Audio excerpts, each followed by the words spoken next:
Bienvenidos a este nuevo episodio de Aquelarre. Recuerden suscribirse y apoyar este podcast en el link que dejo en la descripción del episodio. En este episodio tengo dos personas muy especiales y conocedoras del tema de que vamos a hablar hoy. Germán Maldonado Cisneros, magíster en filosofía y licenciado en educación y literatura, que ya nos ha acompañado en diferentes episodios de este podcast. Bienvenido, Germán. Y José Quiroz, un muy buen amigo mío, que en este caso nos va a comentar y dar su opinión sobre diferentes puntos de vista del tema que vamos a hablar hoy, que tiene que ver con historia y bueno, en general eso, ¿no? Bienvenido, José. Gracias, Eric. Un saludo y un gusto compartir este espacio con Germán. Muchas gracias a los dos y qué chévere compartir espacio con los dos. Bueno, me propuse hacer este podcast justamente con los dos porque quisiera tener un poco de idea de sus puntos de vista con este tema, que es, o sea, en este caso va a ser el Día de la Raza, el cual últimamente ha generado bastante polémica, ¿no? Por diferentes motivos políticamente correctos, digamos, en cuanto a las sociedades actuales y modos de pensar de diferentes países, especialmente en Latinoamérica, ¿no? En los cuales se ve de una mala manera y se critica bastante que se celebre un día como este, ¿no? Que es el día en el que Colón descubrió América. Y bueno, la primera pregunta que se me vino a la cabeza con todo respecto a eso y quisiera conocer sus opiniones es nosotros como latinos o como individuos que crecimos y nacimos en países latinoamericanos, ¿deberíamos seguir conmemorando o celebrando esta fecha? Porque hay una diferencia conceptual en el tema de conmemorar algo y celebrarlo, ¿no? Entonces, esa es una pregunta que yo tengo, porque muchas veces la gente celebra el día, otras veces la gente simplemente lo conmemora y en otras veces la gente simplemente lo rechaza, ¿no? Y lo rechaza con bastante odio. Si quieres, yo comienzo a Ujú. compartirte, Eric, lo que Claro, pienso. claro, claro. Yo creo que hay que celebrar esta fecha, porque recuerda que en esta fecha nacimos como identidad, nacimos como cultura, como pueblo, como todo lo que sea. Sin esta fecha, Latinoamérica no existiría, porque eso es una versión, me parece a mí, un poco, no solo desencajada intelectualmente, sino incluso más allá de los datos históricos y de la realidad misma. El momento que Colón encuentra América, deja Allende, podemos discutir los excesos que tuvo la conquista y cosas de esas. La raza que nace con el mestizaje somos nosotros. Latinoamérica no es indígena, no es europea, no es africana, es una mezcla sin proporciones y sin definiciones de tres mundos diferentes, de tres cosmovisiones distintas, de culturas absolutamente diversas que consiguieron hacer a lo que somos nosotros. Entonces hay que celebrar el nacimiento de nuestra cultura, porque en el momento que no celebramos de dónde venimos, estamos desconociendo no solamente el pasado, sino negando las posibilidades que podríamos tener en el futuro. Los latinoamericanos somos, solo en el nombre nomás, latino es de toda la región europea que da el Mediterráneo, lo que procede de Grecia y Roma. Entonces, somos, así como herederos de toda la tradición indígena, somos herederos también de toda la tradición europea latina. Entonces, no podemos dejar de celebrar esta fecha. Además, recuerda que incluso las protestas que se hacen alrededor de esta fecha son en castellano, es decir, en una lengua europea.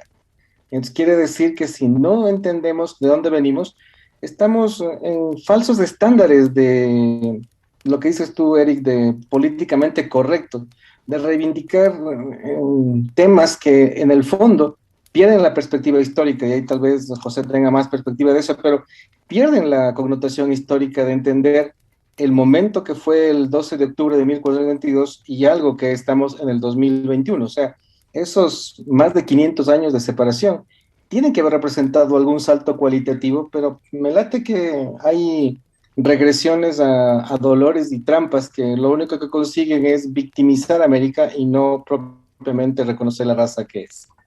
Claro, y es una victimización que, o sea, nunca termina, ¿no? Porque ya vamos cuántos años de la conquista o sea, hay gente que sigue llorando eso, ¿no? Y es como, o sea, bajo mi punto de vista es ya supérenlo, ¿no? O sea, es algo que ya Y pasó. y gente absolutamente ignorante como Andrés Manuel López Obrador, el presidente Oh, de exacto. México. Sí, sí, eso, justamente eso te iba a mencionar. Sí, este man recuerda que es descendiente directo de gallegos, es decir, españoles, y él pidió que España no solo pida perdón por la conquista de América, sino además de pedir perdón por la conquista de América, pedía que devuelvan el oro que se robaron de América. Claro. Entonces, nota la desproporción, un español nacido en Latinoamérica pidiendo a España, que en el momento de la conquista no existía, que devuelva algo que habría que ver a dónde mismo fue. O sea, nota toda esa desproporción de datos que son muy buenos para el populismo y ese sentimiento nacionalista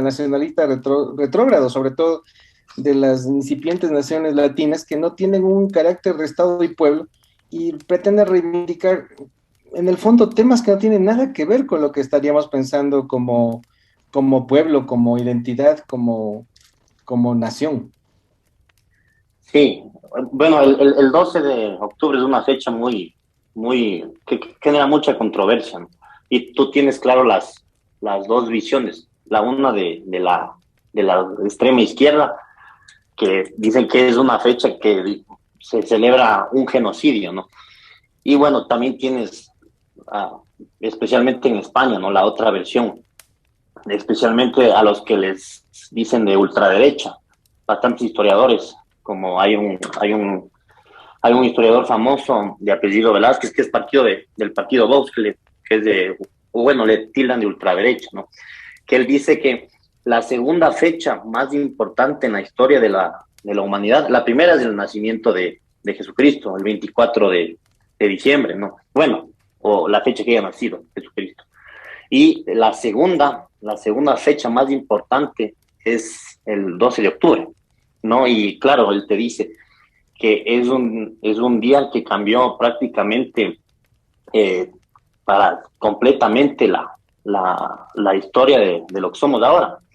Es una fecha también, dice él, que empieza la globalización, porque con el 12 de octubre y después cuando España hace la primera circunnavegación, primero con Magallanes y después quien termina Juan Sebastián Elcano, se realiza y bueno, España a lo que crea su imperio, prácticamente se globaliza el mundo. Entonces, digamos que es el comienzo de lo que sería la primera globalización. Claro, se inicia el Claro, intercambio de claro, se bienes y inicia el todo, ¿no? O sea, es ya intercambio y bueno, y si tú te pones a ver, nace hasta el dólar, ¿no? Porque el dólar gringo, el dólar americano, nace del dólar español, que es el que usaban los españoles, la moneda más cotizada durante casi 500 años, bueno, 200 años, era el 8 real, el peso español. Incluso hay monedas españolas con el sello, con símbolos chinos, porque ellos preferían usar el oro. Es como el dólar de ahora, ¿no? Digamos, era la moneda más cotizada. claro, y Y que se digamos que utilizaba fue, más internacionalmente. sí, exactamente, digamos que fue el primer imperio global, ¿no? Fue el primer imperio global que tuvo sus territorios en casi los 5 continentes, ¿no? Entonces, claro, por eso diríamos que fue la primera globalización. Y si tú te pones a ver y ves lo que fue el galeón de Manila, ¿no? Que zarpaba desde las Filipinas hacia México, llevando bastantes especies. Llegaba a México porque las Filipinas pertenecían al virreinato o estaban bajo la jurisdicción de la Nueva España, ¿no? Y después de esas se comercializaban a España. Entonces, si tú te pasas a ver el mapa, era un mapa de España, del comercio, era un mapa global que después copiaron otros imperios.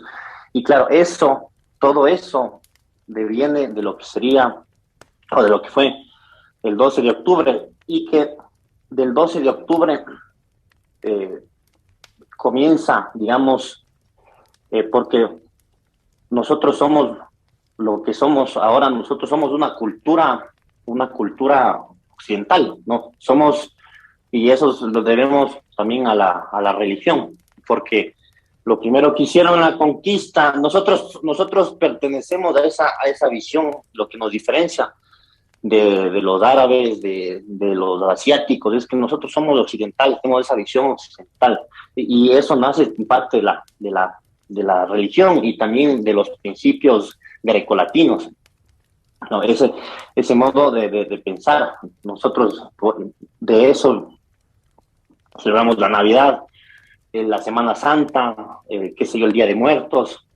Y claro, entonces lo que decía Germán con lo del presidente de México, ¿no?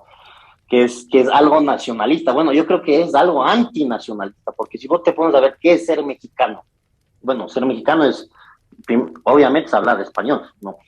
Es ser católico, ¿no? Y a la santa patrona, que es la Virgen de Guadalupe, que tiene raíces aztecas también, es interesante, porque hubo una mezcla de ambas culturas, ¿no? Y, claro. claro, exacto, hubo una que digamos, hubo un poco de sangre en eso, pero que si tú le pones a ver de fondo, sí se enriqueció.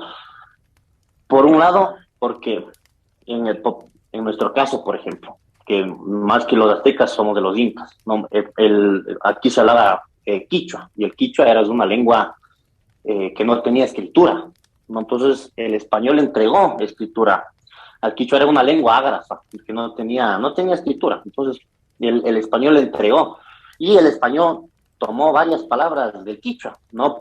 Por ejemplo, los animales, los que no habían aquí, como cóndor, por ejemplo, que viene de kuntur, que es una palabra quichua, y palabras que se usan quichuas en España, por ejemplo, la palabra cancha. La palabra cancha es una palabra quichua que se usa en todos los países hispanos.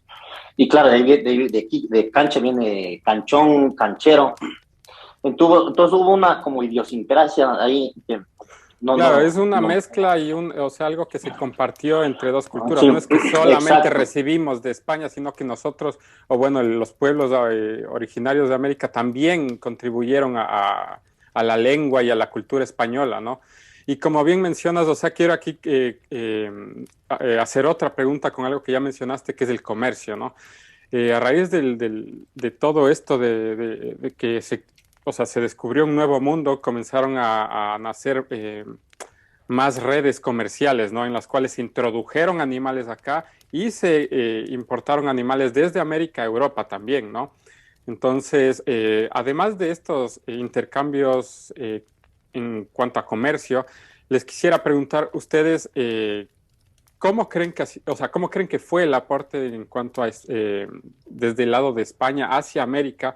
Y no solo en comercio, sino, como ya mencionaste, en religión, en dar una lengua a todo un continente, bueno, y dar, por ejemplo, en lo que mencionas del quichua, o sea, como era un idioma no escrito, también se le ayudó al idioma no escrito, al que pueda ser escrito, ¿no? Con el abecedario y tal, ¿no? Entonces quisiera saber su punto de vista en cuanto a los aportes que tuvo y cómo gracias a esos aportes América Latina pudo construirse, ¿no? Querido Eric, ahí te voy a recomendar un texto que debes de haberlo visto porque en tu ex universidad lo regalaban, que era Ideas de Peter Watson.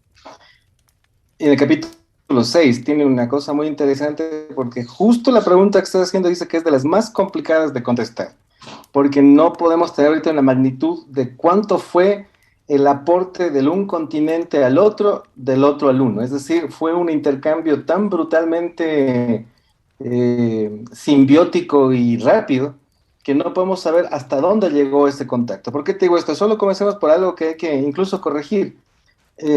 Siempre han acusado a España del genocidio de los indígenas en América. Y tú sabrás que América Latina no tuvo genocidas en España, sino tuvo en civilizaciones indígenas previas a España. Solo ponte nuestro caso. En nuestro caso, nosotros no fuimos masacrados por España, pero sí por los incas. Porque los incas no eran originarios de Ecuador. Recuerda que teníamos culturas ancestrales de la misma antigüedad que los egipcios, como los Machalilla, los Chorrera, los Valdivia. Y cuando llegaron los incas, ellos tenían la costumbre de destruir la religión, eliminar las lenguas y todo, y matar a todos los curacas, es decir, a los sabios, a los sacerdotes de las familias nobles de las tribus que conquistaban. E impusieron aquí en Ecuador el quechua. Y recuerda que somos tan rebeldes que no hablamos quechua, sino hablamos quichua. Claro. Entonces, ahí viene una cosa genial de la doble moral que se maneja para los que discuten esto. ¿Por qué no se menciona esa resistencia que los ecuatorianos, incluso el día de hoy, tenemos al mundo indígena? No es al mundo indígena, no es racismo, es un desprecio a esa conquista de los incas sobre los orígenes mismos de nuestra nacionalidad y nuestra cultura ecuatoriana. Porque recuerda que es lo complicado, nosotros rechazamos a los indígenas en tanto tal porque somos indígenas, rechazamos a esa conquista inca que fue salvaje, lo mismo que los aztecas, lo mismo que los mayas. ¿Por qué crees que fue tan fácil que 180 españoles que vinieron y más los siguientes viajes, nunca viajó de España un ejército? Viajaban cientos de personas y pudieron conquistar a civilizaciones inmensas. ¿Por qué? Claro. Porque no tenían la resistencia de los pueblos que estaban siendo conquistados, como por ejemplo aquí los quitus, no se resistieron a la conquista española. Es más, por eso recuerda que a mí como cuencano tenemos ese nombre puesto por la cultura que es morlaco. Morlaco significa traidor. ¿Y por qué? Porque cuando los españoles llegaron y ya le habían atrapado a Atahualpa en Cajamarca, llegaron por el sur y se encontraron con los cañaris. Y los cañaris les dieron armas, guías y alimentos a los españoles para que lleguen a Quito a atrapar a Rumiñahui. ¿Por qué? Porque no estaban para nada contentos con el gobierno de los incas. Entonces imagínate ahí, con ese punto te das cuenta cómo fue no solo el comercio y este aporte el uno al otro lado, porque jamás hubo resistencia a lo que pasó con España. La religión católica, que es la predominante para los españoles, nunca es impositiva. Por más que quieran decir cosas de la Inquisición, no es impositiva.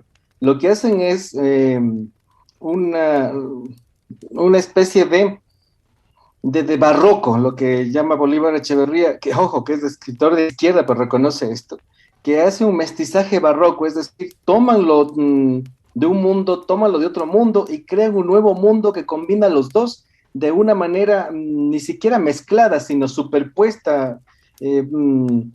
Es más, es como un nuevo cuadro distinto que combina los dos mundos. Piensa lo que es la Virgen de Guadalupe que mencionaba José.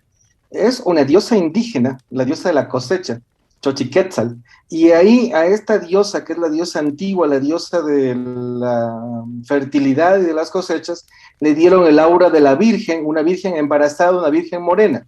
Entonces, un símbolo de veneración católica de los occidentales combinada con toda la tradición indígena de la religión náhuatl. Entonces, imagínate, ahí lo que pasaba aquí en Quito con ¿cómo se llama? Con esta iglesia que se hizo famosa por el matrimonio del hijo del vicepresidente, la iglesia de San Francisco. Recuerda que tiene un Cristo hermoso, que es el Cristo de Andalucía, el Jesús del Gran Poder, y al fondo del Cristo está un sol de espejos. ¿Qué es lo que hicieron los franciscanos? No destruyeron la iglesia que había ahí previa a ellos, porque ahí estaba Coricancha, el templo de los incas ahí. Entonces, ¿qué hicieron? Donde veneraban al sol, le pusieron a Jesús y le pusieron atrás un sol. Los indígenas veían el sol, los españoles veían a Cristo, y nosotros, los barrocos, no vemos la distinción. Vemos las dos cosas a la vez. Y eso fue el aporte cultural, idiomático, económico, e incluso en animales, en todo lo que tú quieras, porque se dio un impulso a que no se rechace lo que venía de Europa, porque se combinaba perfectamente con lo que teníamos aquí. Claro que eso lo entendemos los latinos, porque no vemos la contradicción en las cosas que hacemos. Recuerda la medida del tiempo que tenemos los ecuatorianos, que es hermoso, que te preguntan a qué horas 10 y dices tipo 10 de la mañana. Y entendemos eso, y eso es ilógico, porque el tipo 10 significa un tiempo lineal europeo, 1, 2, 3, 4, 5, 6, 7, 8, 9, 10, y a la vez un tiempo indígena que era circular, que significa la mañana, la tarde, la noche. Entonces, los mestizos entendemos esa doble perspectiva del tiempo al mismo momento.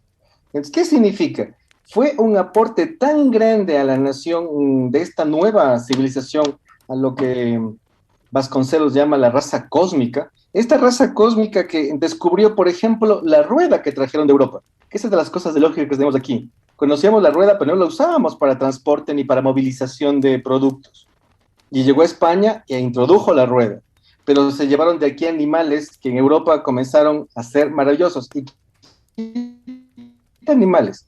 Piensa en productos como la papa, piensa en productos como el chocolate, como el tabaco. Fueron productos que en Europa impactaron de una manera impresionante. Es más, yo una temporada estuve en Irlanda, y en Irlanda decían que tú eres latino, sí, tienes que seguir agradeciendo que ustedes nos dieron la papa, porque gracias a la papa sobrevivimos a las hambrunas de la Primera y la Segunda Guerra Mundial. Imagínate, un producto americano alimentó a Europa en las épocas más complicadas.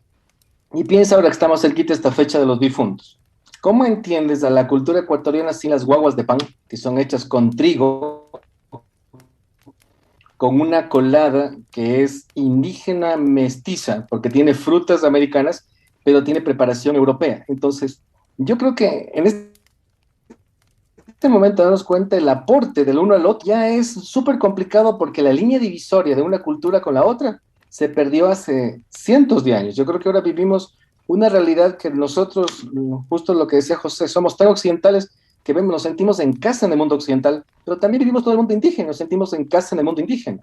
Y también tenemos datos africanos y nos sentimos en casa en África. Esa habilidad de ser medio, no medio, totalmente adaptables a lo que sucede en el ambiente, comercialmente nos daría la capacidad de producir de todo y consumir de todo, con lo cual no tendríamos límites para ser cabezas del planeta. Oye, Eric, qué interesante lo que decía Germán, ¿no? De cómo se pudo realizar la conquista de los españoles. Y yo voy a citar lo que dijo un historiador. La conquista lo hicieron los propios indios. Y es una desgracia porque, claro, a mí en el colegio eso nunca me enseñaron, ¿no? A mí me enseñaron que vinieron los españoles y estaban, claro, codiciados por el oro, vinieron y mataron a los pobres indios que eran, pero aquí, antes de que vengan los españoles, esto era un país de paz, amor, y esto era el paraíso, ¿no? Y claro, ¿no? En el caso de los incas, que ellos también crearon su imperio, conquistaban y obviamente sometían a sus dioses, su cultura, su idioma, a los pueblos vencidos, conquistados. Pero hay que ponerle más atención a lo que pasa con los... Bueno, en esa época no existía México, sino habían varios grupos o varias nacionalidades. Y en el caso de los aztecas, que eran, digamos, un poco sádicos, ¿no? Porque sacrificaban a sus dioses, ¿no? Ahí en el Templo Mayor. Y claro, no se sacrificaban a ellos mismos, ¿no? Sino que eran otras tribus, digamos, como es el caso de los tlaxcaltecas, de los totonecas y muchas otras que incluso desaparecieron. Es decir, ellos generaron un exterminio, digamos, de esas culturas. Y si te pones a ver la barbarie con la que se hacían los más o menos como hacen ahora los de ISIS y eso, a su estilo en aquella época, ¿no? Donde te abrían, sacaban el corazón en el Templo Mayor, te cortaban la cabeza y luego le botaban los cuerpos, y los cráneos los usaban para empotrarlos en las pirámides. Generalmente también a las que sacrificaban más eran a las mujeres, ¿no? Entonces tú te pones a ver del lado machista y eso. Aquí en las culturas precolombianas había machismo antes que vengan los españoles. Entonces, cuando te dicen el genocidio, yo digo, ¿cuál genocidio? Porque antes de que vengan los españoles, se cometía genocidio, habían conquistas, habían guerras. Y muchos de esos pueblos sobrevivieron gracias a la conquista de los españoles, que se aliaron a los españoles, como es el caso de los tlaxcaltecas. Y tú sí sabes la historia también de la Malinche, ¿no? Hay un buen libro que yo recomiendo que se llama México Engañado, que escribió Francisco Martín Moreno. que el libro se titula así, México engañado.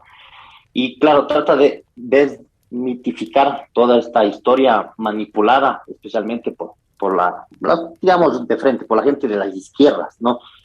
Y claro, le tachan a la Malinche como traidora, como una traidora, porque claro, ella fue la indígena que se enamoró de Cortés, fue la amante de Cortés, con la que tuvo un hijo, Martín, que es el primer mestizo registrado que conocemos, el hijo de Cortés con la Malinche. Y claro, la historia mexicana le trata a ella como que fuera una traidora que traicionó a su pueblo. Y ella, la Malinche, era una indígena tlaxcalteca que fue sometida por los aztecas. Y cuando eran niñas, los aztecas invadieron su pueblo, mataron a su mamá, la sacrificaron a su hermana y claro, a su mamá la quemaron viva. Entonces ella odiaba a los aztecas.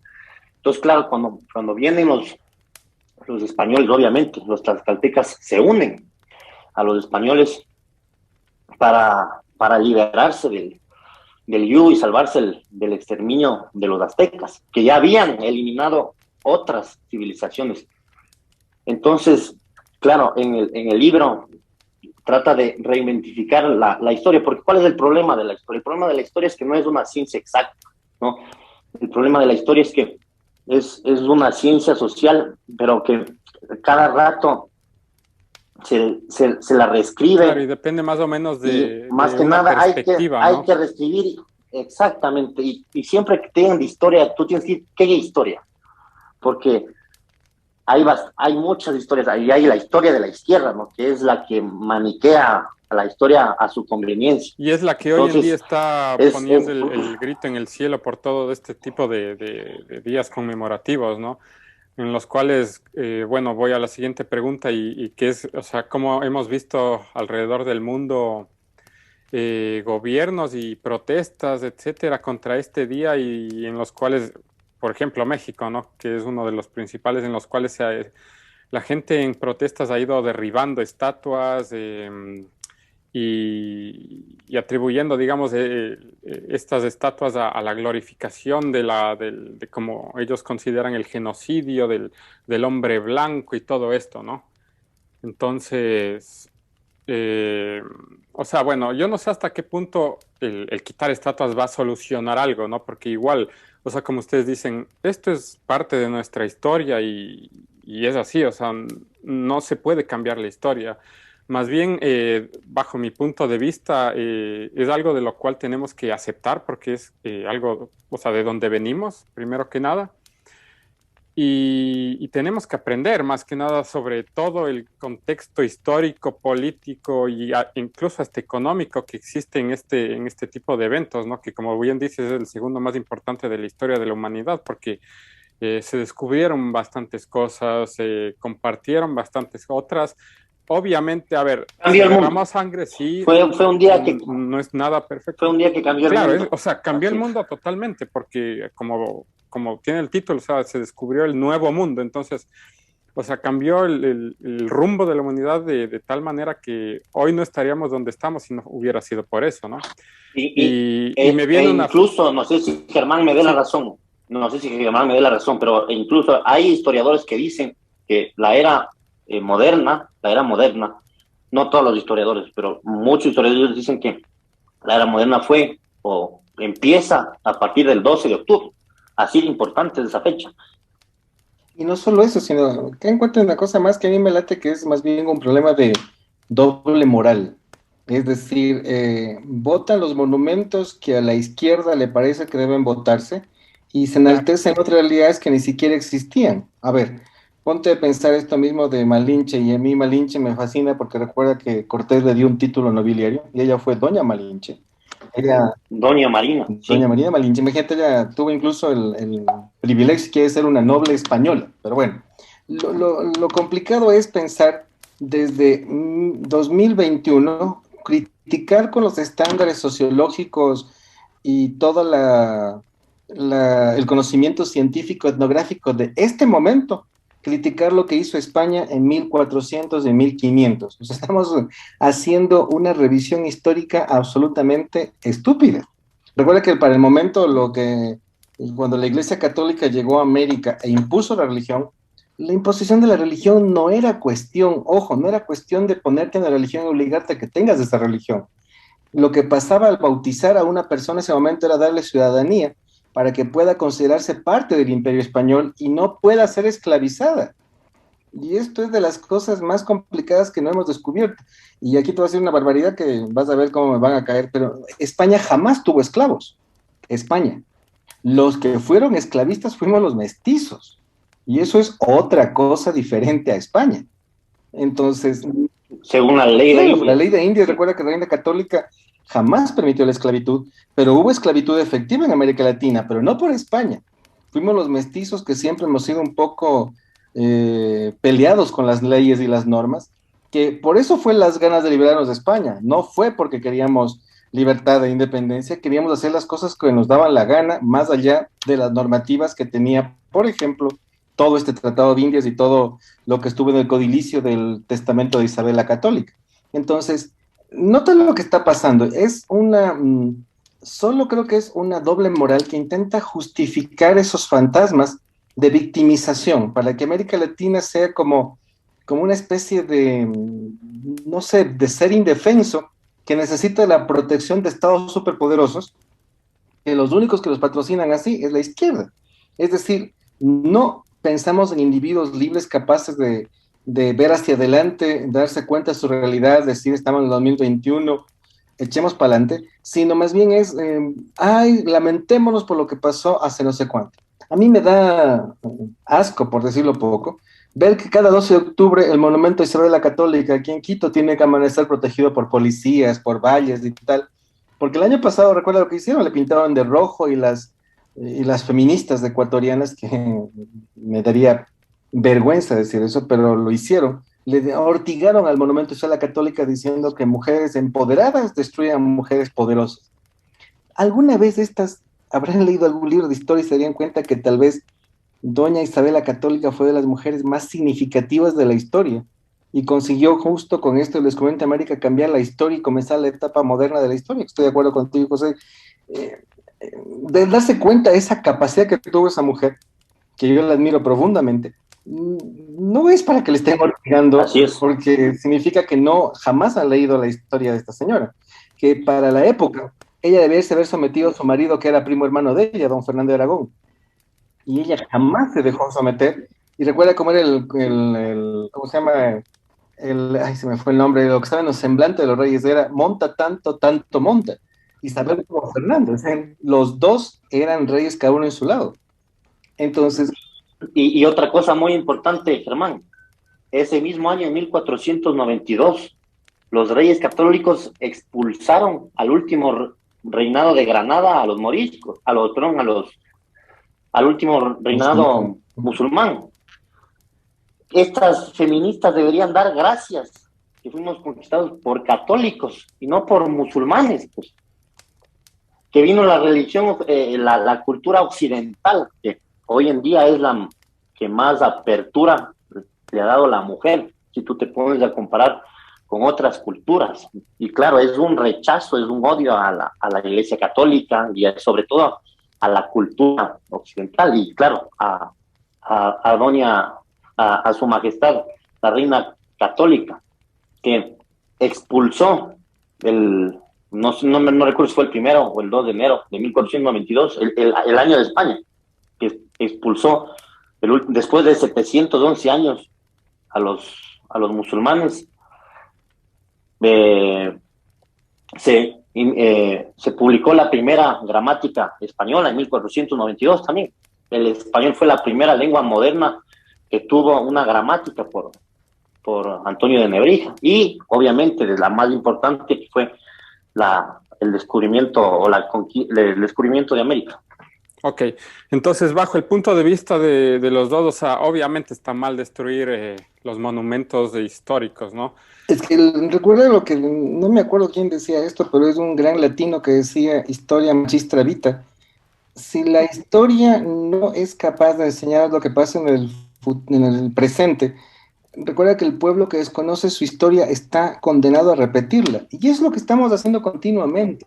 Por reescribir la historia, por matar monumentos, ojo, matar monumentos porque quieren eliminarlos, lo único que estamos haciendo es repetir las mismas matanzas, las mismas esclavitudes y las mismas cosas, pero con distintas situaciones. Y ahora ya nada, lo que te decía, ya nada con la perspectiva de que eso fue hace 5 siglos, sino con la misma dureza de hace 5 siglos, pero con los estándares de ahora. O sea, no entiendo por qué tenemos esa desproporción al entender que tenemos que reconocer de dónde venimos, reconocer la religión católica con todos los problemas que pueda tener, es el alma matriz de la cultura occidental en América Latina.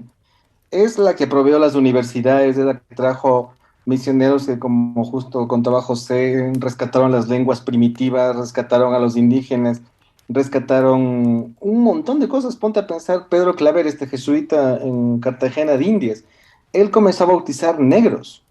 Ojo con esto, y voy a poner negros para que suene políticamente incorrecto, porque lo correcto sería afrodescendientes, pero recuerda lo que significa, bautizaba a gente que en el momento para la Iglesia Católica no tenía alma.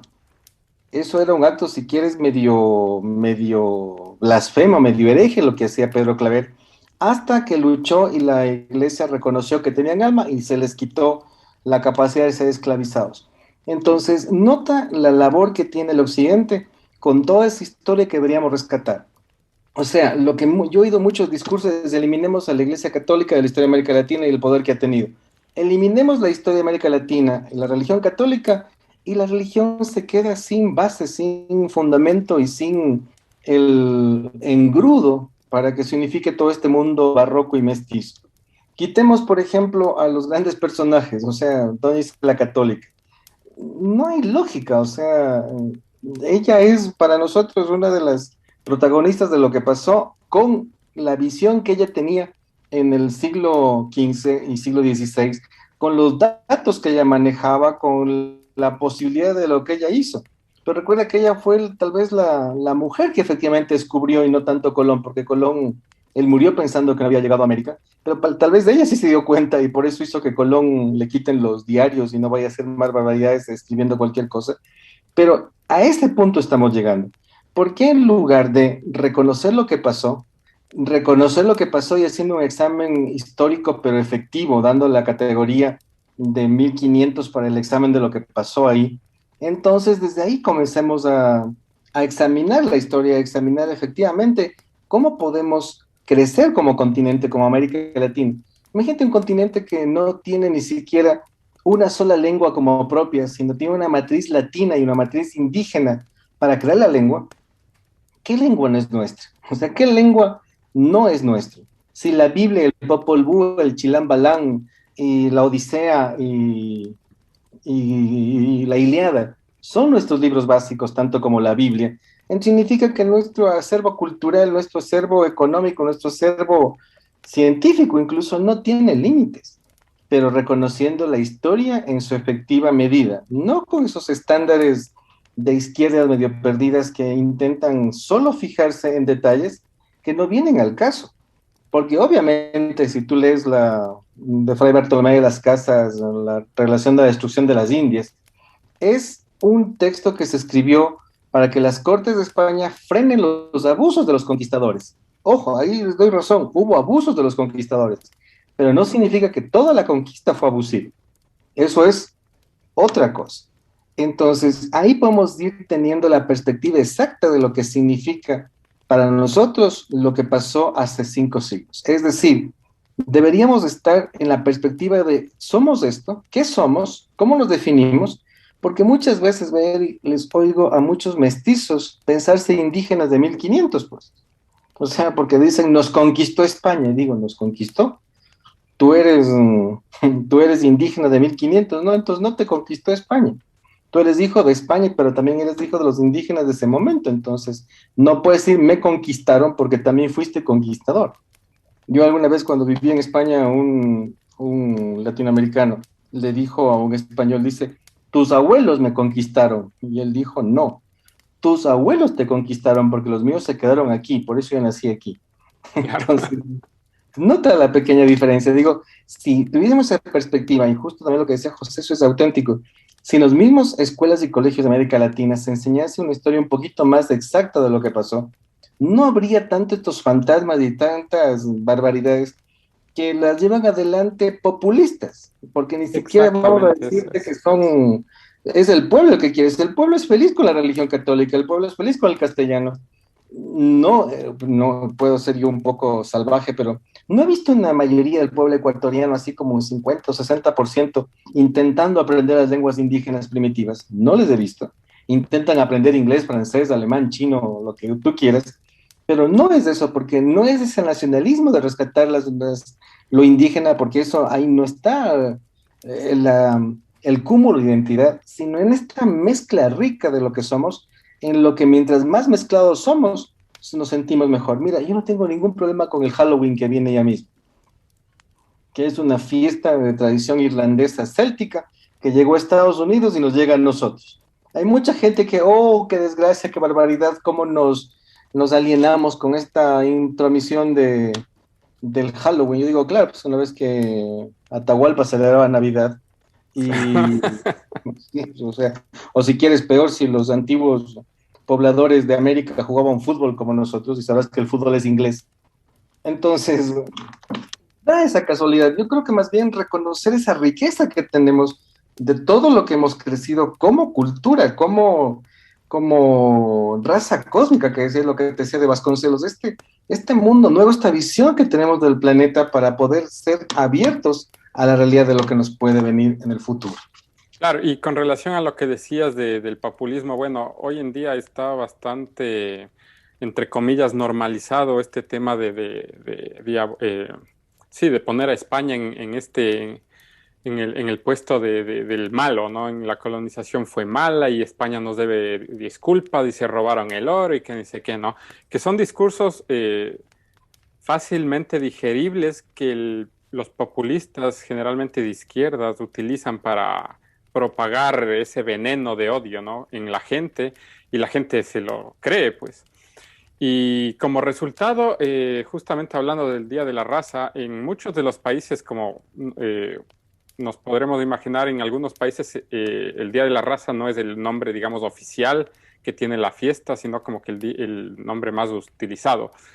Pero en países, por ejemplo, como en Argentina, el Día de la Raza, se cambió el nombre de la festividad, de la fecha conmemorativa, a el Día del Respeto a la Diversidad Cultural. Entonces, o sea, esto puede sonar bonito y todo, pero tras el trasfondo de este cambio de nombre tiene una agenda política populista, ¿no? Que trata Ah, por supuesto. de, de, Y en Venezuela es Día de la de la Resistencia resistencia. de los pueblos originarios de América. Claro, entonces, o sea, puede sonar bien o mal o lo que sea, pero detrás de todos estos cambios de nombre, nosotros sabemos que hay una agenda política de izquierdas, ¿no? Que está tratando de imponer un punto de vista de víctimas, como ya hablamos antes, ¿no? De América Latina hacia España. Entonces, hoy en día, o sea, generalmente estamos rodeados por un montón de discursos populistas, fáciles de digerir, fáciles de entender para muchas personas, por lo que es muchas veces aceptado tan fácilmente, ¿no? O sea, como ustedes dicen, muchas de estas personas no es que se sentaron a leer un libro de historia, ¿no? Para saber quién era Isabel Católica, qué hizo Cortés, qué no hizo. Simplemente se basan en lo que el gobierno de No, turno que, les Ni dice y siquiera no el les punto. gobierno, Eric, conviene. porque eso, pero no solo el gobierno, Eric, porque fuera el gobierno yo no tendría ningún problema, porque los gobiernos se van. El problema es crear fantasmas y monstruos. Sí dice que en este libro que se llama La ideología, dice que para que funcione una ideología necesitas tener tres cosas. Número uno, un enemigo. Y el enemigo tiene que ser el malo, el que nos hizo daño, el que causó problemas. Ese si quieres tú. Es fácil encontrar enemigos porque recuerda aquí cuando tuvimos al expresidente prófugo, teníamos enemigos que era la prensa corrupta, era la derecha, eran fantasmas porque propiamente no existían. Y aquí viene otro problema. Además de tener esa ideología, esas ideas falaces y falsas, que como dices tú, digeribles, pero en el fondo jamás asimiladas, viene otro problema, necesitas también ingenuos. Por eso la educación en América Latina es tan mala, porque jamás vas a pensar que un latino va a coger y leer los textos originales para ver si efectivamente lo que dicen estas ideologías raras funciona o es cierto. Y te vas a dar cuenta que si leyesen un poquito, se dieron cuenta que no funciona para nada ese discurso y podrían tener un poquito una perspectiva mucho más abierta. Pero suponte que yo dijera esto en una escuela y un colegio diciendo dejen de estar resentidos por el descubrimiento de América porque eso fue positivo para nosotros.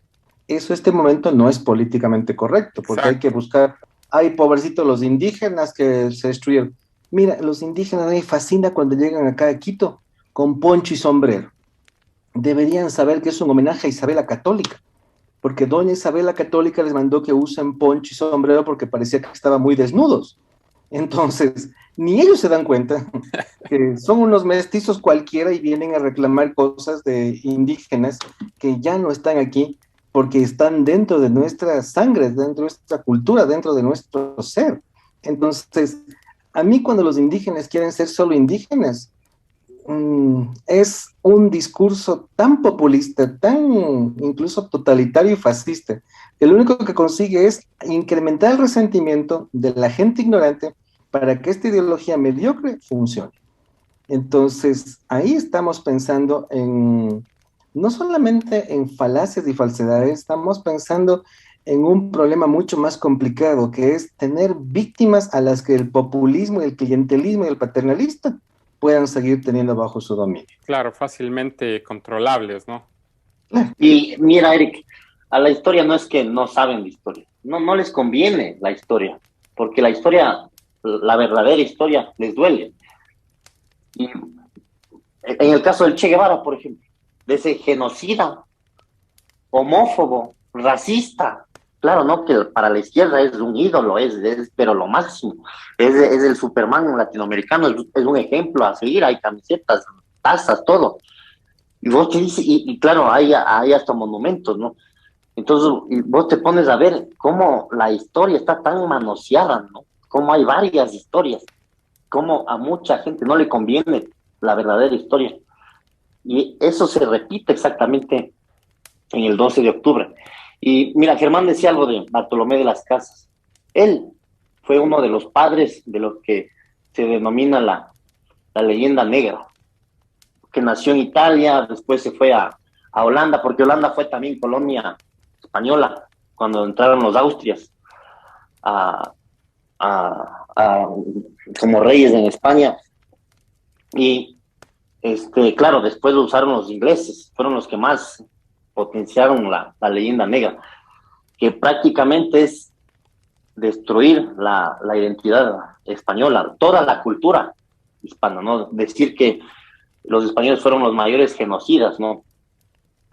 Hasta por poco más que los comunistas, ¿no? Porque mayor asesino en el planeta hasta ahora, por los Hitlers, por todos ellos son los comunistas, liderados por Mao y por Stalin, ¿no? Entonces, si es que tenemos que condenar un genocidio, yo creo que tenemos que condenar el peor genocidio que ha existido en toda la historia de la humanidad, que son los comunistas. Ellos son los mayores asesinos.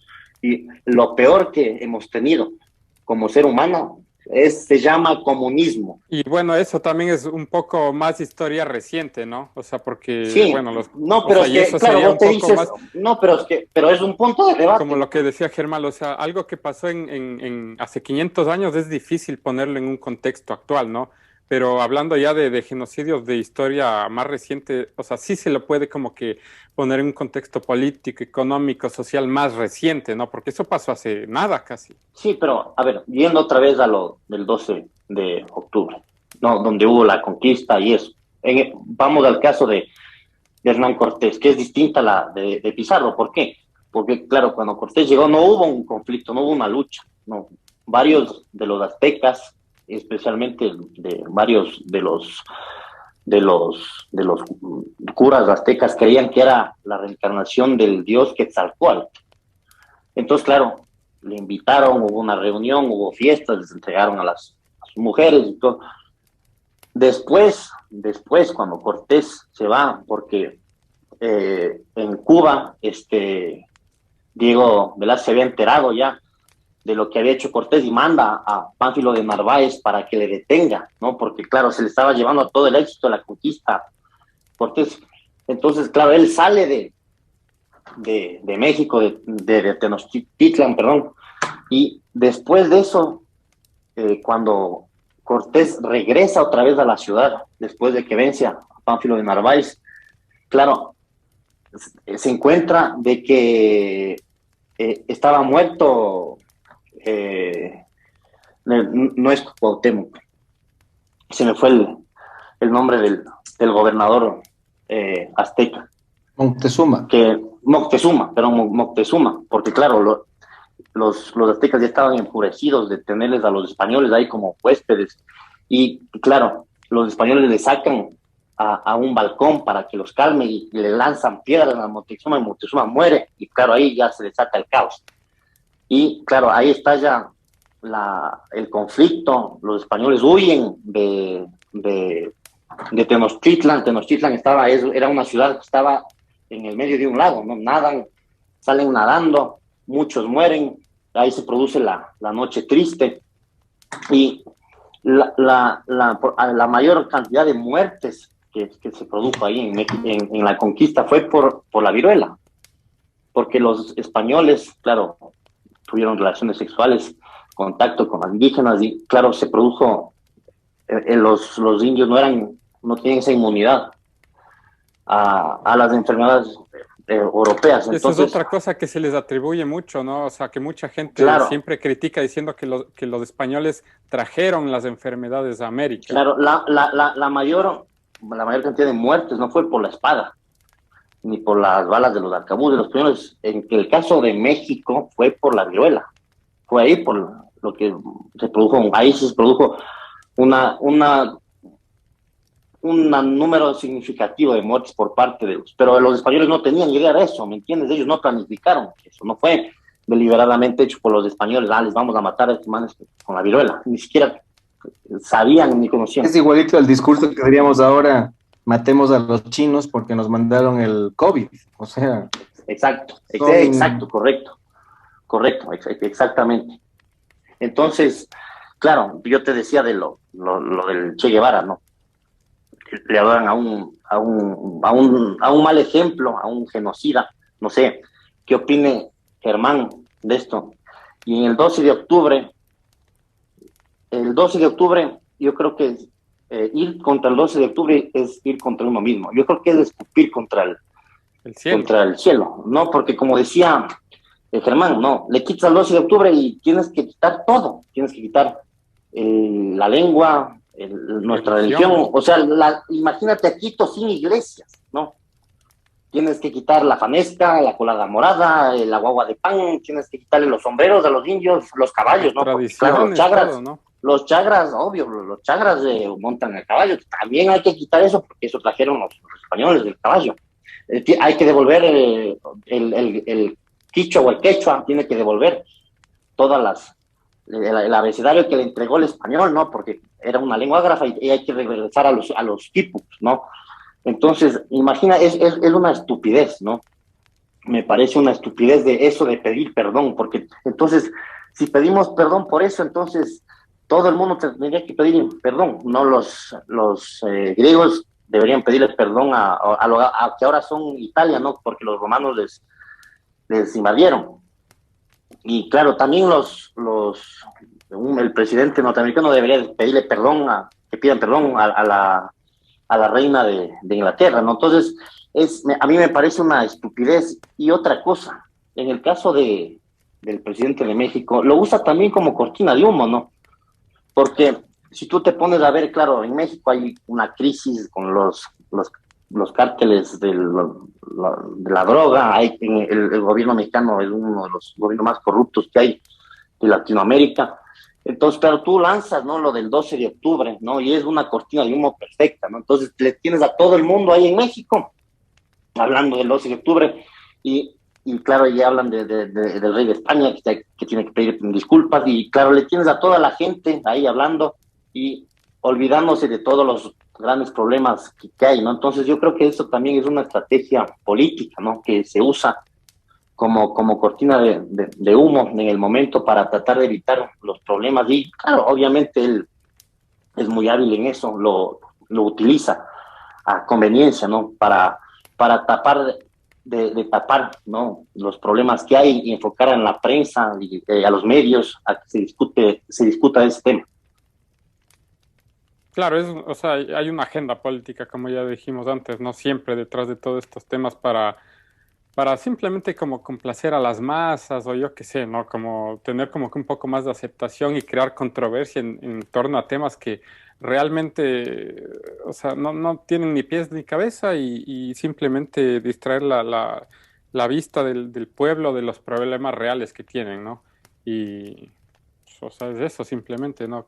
Eh, alimentar un discurso eh, que, bueno, principalmente está históricamente incorrecto por su parte y crear este tipo de rencores, de odios, que como decía Germán, estos fantasmas que a la final no van a solucionar nada, porque, o sea, ya digamos que piden perdón, digamos que, o sea, ya ahí, ¿y después qué? Porque no va a cambiar nada. Yo me acuerdo que el otro día estaba viendo, justo creo que fue el 12 de octubre, que estaba viendo noticias, ¿no? Sobre las polémicas y tal, y había un grupo de periodistas que salían en la Ciudad de México a preguntar que, qué les parece que quiten las estatuas de Colón y tal. Y mucha gente decía como que, o sea, le da igual porque a la final, ¿qué? O sea, la estatua no va a cambiar la realidad de nada, o sea, no pasa nada, eso es solo parte de la historia, algo que pasó y no va a afectar directamente en nada, o sea, digamos que mañana se quitan todas las estatuas, no va a pasar nada, todo va a seguir igual y tal vez se busque otro fantasma a quien culpar de cualquier otra cosa para seguir quejándose, ¿no? Y en este caso, el 12 de octubre simplemente ha sido como que una fecha en la cual América Latina se victimiza para, yo qué sé, o sea, la verdad es que no sé ni por qué la gente quiere victimizarse, ¿no? O sea, yo no le veo el sentido. ¿Cuál es el objetivo de victimizarse? ¿No? Creo que el Y objetivo, exigir a la Eric, gente. es uno bien fácil y bien complejo, es echar la responsabilidad de tu vida a alguien más. Por eso América Latina creo que tiene tantos problemas con la ética. En lugar de construirse como seres humanos, no solo como individuos, sino autónomos, independientes, emprendedores, capaces de crear su propio destino, lo que buscan es que alguien les haga su vida y alguien haga responsabilidad de lo que les pase o les deje de pasar.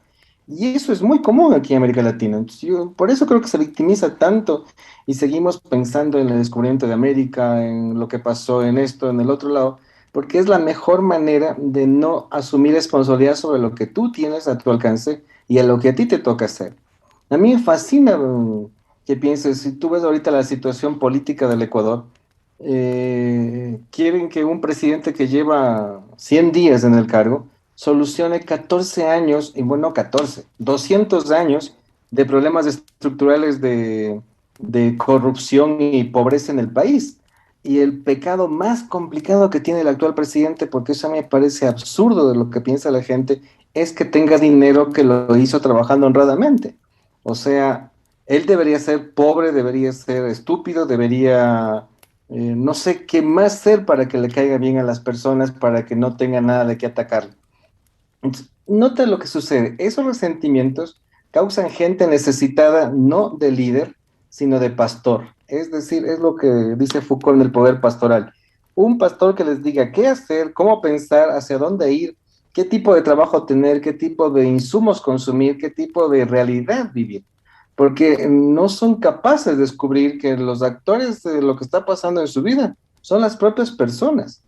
Recuerda lo que decías tú, la política la construimos todos y la hacemos todos, pero la política es responsabilidad de cada ética para construir el sistema, el marco que le permita habitar a cada persona. Pero ¿qué buscamos? Bonos. ¿Qué buscamos? Alguien que me diga qué hacer. Buscamos que se regule todo. Eso debe ser que yo soy liberal en el fondo de mi corazón. No entiendo por qué un país necesita que se le regule todo. ¿Por qué hay que regular cómo conducir? O sea, si eres racional y sabes que no tienes que estorbar a los demás, no puedes hacer lo que te dé la gana, pues porque estorbas a los demás. Pero aquí, ¿qué es lo que hacemos? Normas. Aquí en Ecuador hay normas para todo, y eso fue efecto de la revolución del siglo 21, esa izquierda falseta que tuvimos hasta hace poco. Reglas para todo, normas para todo, impuestos para todo, reivindicaciones para todo. No, en lugar de reconocer el momento en el que estamos y crecer hacia adelante, buscamos víctimas que necesiten un pastor que nos ayude. Por eso, mira, de los verbos que a mí más me estorban aquí en América Latina es para la gente que usa en el comercio. Dice, ¿en qué le puedo ayudar? Eso es decir, no me ayude, haga su trabajo, o sea, haga lo que le toque hacer, porque no soy ninguna víctima que necesita ayuda, sino una persona que necesita su trabajo y yo voy a trabajar por usted. Entonces, el cambiar ese diálogo, ahí denotas lo que está pasando y el descubrimiento de América es claro ejemplo de eso. Cambiar el nombre a la fecha no cambia la realidad. Cambiar los monumentos y destruir un monumento o poner otra versión de la historia no elimina la historia. Solamente lo único que hace es que cambian de dueño al promotor de esa historia. Entonces, yo creo que deberíamos llegar, y justo a José que le gusta la historia, a una historia fáctica, cuente los hechos sin juicios de valor, para que la persona haga los juicios de valor sobre eso. Pero para hacer un juicio de valor que tenga las suficientes herramientas, no solamente cognitivas, sino científicas, para poder hacer un juicio de valor justo, un juicio de valor que efectivamente corresponda a la realidad que está juzgando. Ahí se darían cuenta que mucho de lo que decimos es absolutamente inexacto, y no solo inexacto, es falso. Los latinoamericanos, si entendiésemos qué tipo de situación cultural vivimos, tendríamos la suficiente perspectiva para abrirnos a la creación de realidades absolutamente más poderosas que las europeas, que tienen demarcaciones nacionales mucho más fuertes que la nuestra. Porque si tú vas por América Latina, es hermoso darte cuenta que hablan castellano desde la Patagonia hasta el Río Grande. Entonces, quiere decir que toda América habla un mismo idioma. Quítale a Brasil, que habla otra lengua latina, pero todos hablamos la misma lengua, tenemos más o menos la misma religión, tenemos más o menos los mismos generadores de valores, tenemos la misma estructura occidental.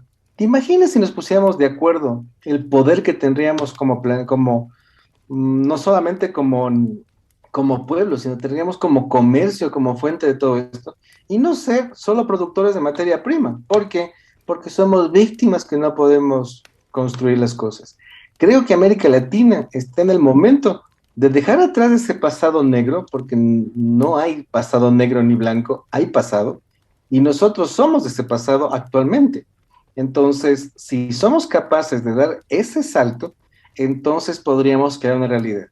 Yo creo que eso no es problema solamente de las izquierdas, es problema de las izquierdas, pero no solo de ellas, es también de la vagancia e ignorancia del pueblo que no quiere tener la información que le haga tomar decisiones adecuadas. Prefiere que alguien le dé pensar. Claro, Prefiere repetir lo que dice el comercio o lo que dice el gobierno en general, ¿no? Sea por eso cual digo, sea el gobierno. sea cual sea, porque digo, el problema es que, porque mira, Eric, no creo que seas tú tan mudo, por no poner otra palabra, para que cualquier cosa que te diga un gobierno tú la repitas, al menos Exacto, vas a exacto. examinar lo que dice. Pero aquí Claro.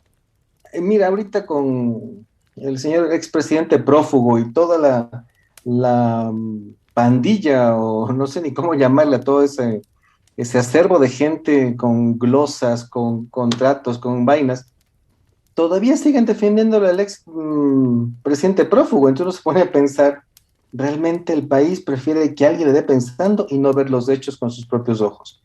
Entonces, no sé hasta cuánto aguanta este sistema fáctico, porque tampoco puede reemplazarlo otra ideología. Necesitaríamos que reemplace algo mucho más coherente con las estructuras mismo sociales y culturales que permitan examinar la realidad, que permitan ver hechos, que permitan tener juicios de valores sobre hechos. Y de ahí podemos construir algo un poquito más adecuado.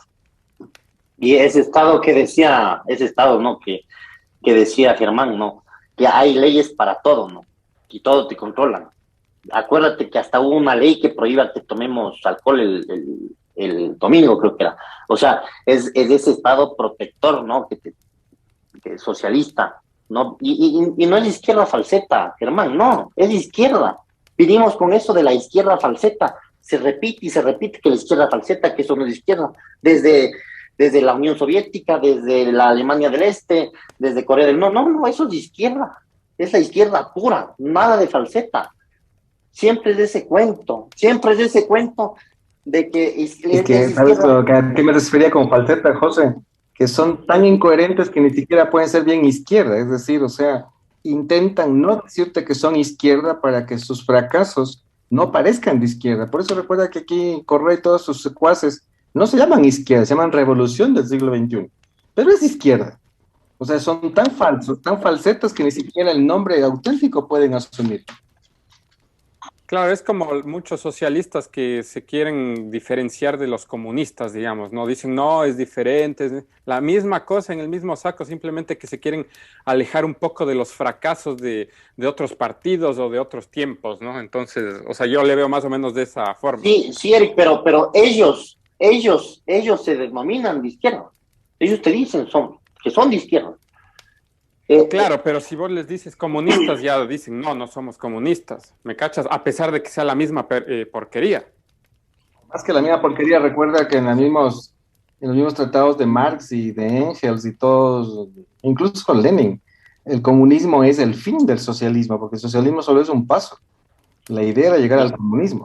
Pero ahí viene lo genial, o sea, esta gente es tan absurda que si tú les confrontas con hechos, y por ejemplo, lo que decía José, y les das que dar en cuenta que el comunismo y el socialismo y todo el sistema de izquierda ha sido el mayor genocida del planeta, van a decirte que no, que el capitalismo, el otro día oí eso, que es el capitalismo porque es el que mata de hambre a las personas. Sí, o sea, decir, ya.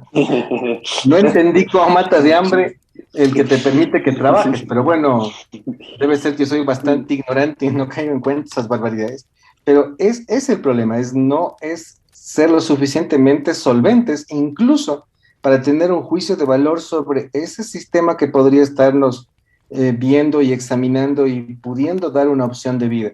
Yo creo que el problema de América Latina, espero que ya con Lazo y todo este nuevo momento que está pasando, dé un giro de estas izquierdas que aún siguen alimentándose de la ignorancia y de los populismos para que se puedan construir ciudadanos que puedan pensar. Recuerda, Eric, tú estuviste en la que está catalogada como la mejor universidad del país, pero cuando yo daba esta clase sobre América Latina y les hacía caer en cuenta estos problemas, tenía resistencia. Y decía, Dios mío. Y claro, Y sí, sí, decía, ¿cómo es posible que no vean estas yo sí me cosas? acuerdo. Y yo decía, pero a ver, digo, a ver, pero tú no crees, sí, es que España nos conquistó. Y dije, ajá, España nos conquistó, o sea, tú eres indígena, no. ¿Eres europeo? No. Entonces, ¿cómo te conquistas si no eres indígena y no eres europeo de 1492? Y dice, es que en el momento que se quedaban sin palabras, es lo que le pasa a la izquierda. Busca violencia y busca más ignorantes que puedan sustentar sus vacíos intelectuales, sus vacíos en la práctica misma. Entonces, yo creo que en ese momento América Latina necesita gente responsable que sepa la maravilla que significa ser latinoamericano y pueda construir América Latina desde la ética y la política de gente libre. Y eso es lo que incluso algún día te recomiendo que leas el Testamento de Isabel la Católica. Eso quería para América Latina, que seamos gente que se una a un imperio, pero en la cantidad de ciudadanos, o sea, la calidad de gente que interviene con sus decisiones y tal.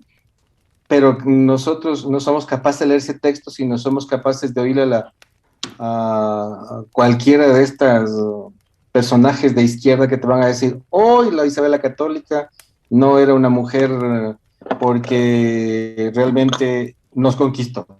Uno dice, Dios mío, ¿cómo te conquistó alguien que ni estuvo viva cuando dices que pasó eso? Entonces, no sé, o sea, hace falta mucha información sobre lo que pasó para que la gente no es una, si quieres, una apología de la conquista, una apología del descubrimiento, sino un mea culpa, es decir, nosotros hemos sido ignorantes ante los hechos y por eso tenemos una opinión sesgada que ni siquiera está fundamentada en realidades, sino simplemente está hecha sobre cosas que nosotros creíamos. Entonces, como te decía, yo creo que si quieres, ante la gran pregunta, ¿qué deberíamos hacer nosotros con el descubrimiento de América? Si quieres, ni siquiera hablemos de descubrimiento, pensemos en una palabra distinta, encuentro. Porque el encuentro entre América y Europa y África, si quieres, con todo lo que fue la esclavitud, va a causar no pobreza, no destrucción, no miseria, sino una raza cósmica que nos permite ocupar un espacio en el planeta como nadie más. Lo que deberíamos hacer es ver hacia adelante, descubrir lo que sucedió con hechos fácticos, con una historia un poquito más centrada en la realidad y buscar no solamente recomponernos de ese victimismo que tenemos, sino de aceptar la realidad tal cual es y buscar hacia adelante cómo podría ser mejor. Mira, yo creo que el 12 de octubre es una fecha que hay que celebrar. De eso es lo que nosotros devenimos, todo, nuestra lengua, nuestra cultura, toda nuestra idiosincrasia. De eso es que el español hoy es la segunda lengua más hablada después del chino mandarín, como por número de hablantes, como lengua materna, no como suma total de hablantes, sino como lengua materna. El español es la segunda lengua más hablada del planeta, con casi 500 millones de personas que hablan el español. Yo creo que el 12 de octubre es una fecha muy importante que tiene que llevar a la discusión, ¿no? De lo que fue con los claroscuros, con el choque de dos culturas que se unieron, se unificaron, y eso es lo que nosotros somos, ¿no? Insultar al 12 de octubre como dije, es escupir al cielo. Y hay una pregunta que es muy difícil para los historiadores responder, ¿no? Es una pregunta muy interesante, y es ¿qué pasaría? ¿Qué pasaría si al día de hoy, tú le resucitas a Bolívar o a San Martín? ¿Qué pasaría si Bolívar ve cómo está Venezuela ahora? ¿Cómo sus compatriotas comen de la basura? O sea, Bolívar dice, soy una bestia, fui un estúpido usado por los ingleses, porque cuando éramos de España vivíamos mejor. O sea, o en el caso de Argentina, claro, San Martín ya no, porque él se autoexilió y se fue a París para evitar una guerra fratricida. Y que él viera cómo ahora las Malvinas ya son argentinas. O peor aún, el caso del cura Hidalgo o de José Morelos en México. ¿Qué pasaría si tú le das un mapamundi a Morelos y dice, mira, esto es México? O sea, le da un patatús y se muere, se desmaya. Si ve lo que es México ahora, lo que ya no hay Texas, ya no hay Arizona, ya no hay California, ya no hay Nevada, o sea, colapsa, ¿no? Entonces, y tú tienes un buen libro mío ahí, que me muero por leerlo, que es cuando... Grandes traidores a España, de Jesús. No, el otro. ¿Rojo? El otro. Cuando éramos invencibles. Cuando éramos invencibles, ¿no? Que narra eso, ¿no? Y eso se basa en lo que fue el 12 de octubre y el valor que fue el 12 de octubre y cómo se combate esa leyenda negra, ¿no? De satanizar todo, que España es lo peor que puede haber en la vida, ¿no? Y que lo peor de todo es que nosotros mismos, los mismos españoles, se comieron y se siguen comiendo hasta ahora, ¿no? Especialmente la gente de izquierda, ese cuento. Y para terminar, yo creo que los latinoamericanos tenemos que ver más hacia el futuro, ¿no? Nosotros siempre vemos hacia el pasado, ¿no? Y vemos lo malo. Yo creo que tenemos que mirar hacia el futuro, como hicieron las potencias asiáticas, ¿no? Y siempre ellos, con una historia llena de sangre, y eso está en el libro de Andrés Oppenheimer, un famoso periodista de CNN, en su libro Cuentos Chinos, ¿no? Que dice cómo, especialmente en China, con una historia de sangre, cómo ellos miran hacia el futuro, o el caso de Singapur, cómo es una cultura que mira más hacia el futuro y no se preocupa del pasado. Entonces yo creo que a eso nosotros tenemos que enfocarnos más como latinoamericanos y celebrar que lo que nos une ahora, porque estamos divididos entre mexicanos, colombianos, la patria que nos une a todos los latinoamericanos es el idioma, ese acervo cultural que tenemos, a Dios gracias, es el idioma. Yo creo que eso es lo que tenemos que celebrar el 12 de octubre. Perfecto. Muchas gracias a los dos por haber estado en este episodio. Me encantó hablar con ustedes dos y poder conocer sus puntos de vista sobre esta fecha tan importante. Y gracias, o sea, valoro bastantísimo esta conversación que tuvimos, la encuentro bastante enriquecedora y me encantaría sinceramente tener a los dos nuevamente en algún episodio futuro de la segunda temporada que voy a hacer. hablando de otro tema, ¿no?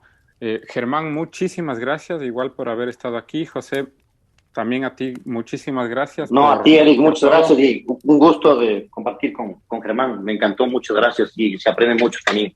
Un gusto. A ti también muchas gracias, José, y muchas gracias, Eric, y siempre cuenta conmigo porque yo creo que para que la verdad efectivamente salga a la vista hay que hablar de ella, porque si no, esas ideologías y esos falsos discursos rondan las cabezas de gente y mejor es que al menos tengan otra perspectiva de la realidad para que al menos puedan examinar sus propias ideas. Claro, y compartir ideas nuevas, ¿no? De libertad, etcétera, y no ser tan borregos de lo que el gobierno o los medios o lo que sea tienen que decir siempre, ¿no? Adoctrinando a la gente. Muchas gracias a todos los que nos acompañaron en este episodio de Aquelarre. No se pierdan todos los capítulos que van a salir al aire cada semana. Además, recuerden que pueden apoyar este podcast dando clic en el link que dejo en la descripción del episodio. Gracias y hasta la próxima semana.